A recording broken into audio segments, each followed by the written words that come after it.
今天我们来聊聊岳飞之死以及莫须有这个千古冤案。岳飞是中国历史上一位杰出的军事家和民族英雄，他的死一直是人们心中的痛。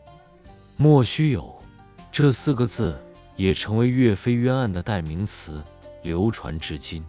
岳飞生活在南宋时期，当时金兵频繁南侵，南宋朝廷岌岌可危。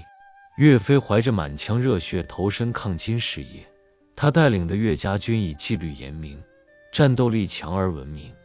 岳飞本人智勇双全，多次在战场上击败金兵，尤其是郾城大捷，让金兵闻风丧胆，称赞岳家军撼山易，撼岳家军难。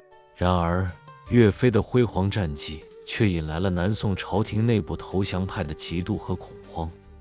以秦桧为首的投降派主张向金国求和，认为岳飞的胜利会破坏和谈，影响他们的政治利益，于是他们开始密谋陷害岳飞。秦桧等人为了达到自己的目的，以莫须有的罪名诬陷岳飞。莫须有是什么意思呢？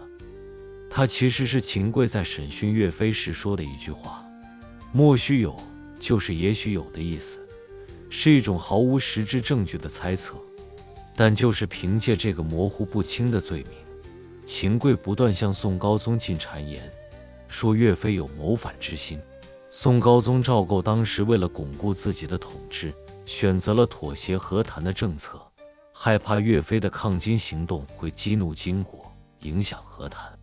于是他听信了秦桧的谗言，命令岳飞回朝。岳飞虽然心中不愿，但仍然忠心耿耿，服从命令，带着岳家军班师回朝。回朝后的岳飞却一步步陷入了秦桧等人为他设下的陷阱。秦桧以莫须有的罪名将他关入大理寺狱，在狱中，岳飞受到了残酷的折磨和审讯。秦桧等人试图让岳飞承认莫须有的罪名，但岳飞始终坚贞不屈，拒不认罪。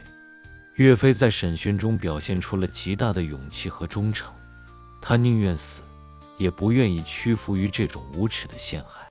他的忠心和气节感动了无数人，但秦桧等人却毫不手软，决心置岳飞于死地。公元1142年，宋高宗赵构为了向金国表示诚意，最终下诏赐死岳飞。岳飞在狱中写下天日昭昭，天日昭昭的绝笔后，被赐死于风波亭。他的儿子岳云和部将张宪也被一同处死。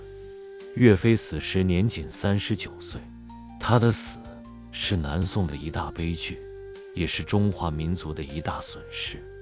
岳飞的死让无数人为他感到惋惜和愤怒，他的忠诚和贡献被朝廷忽视，反而落得如此下场。岳飞死后，他的冤案并没有被遗忘。后来宋孝宗即位后，为岳飞平反昭雪，岳飞的名誉得以恢复，他的忠心和贡献被后世永远铭记。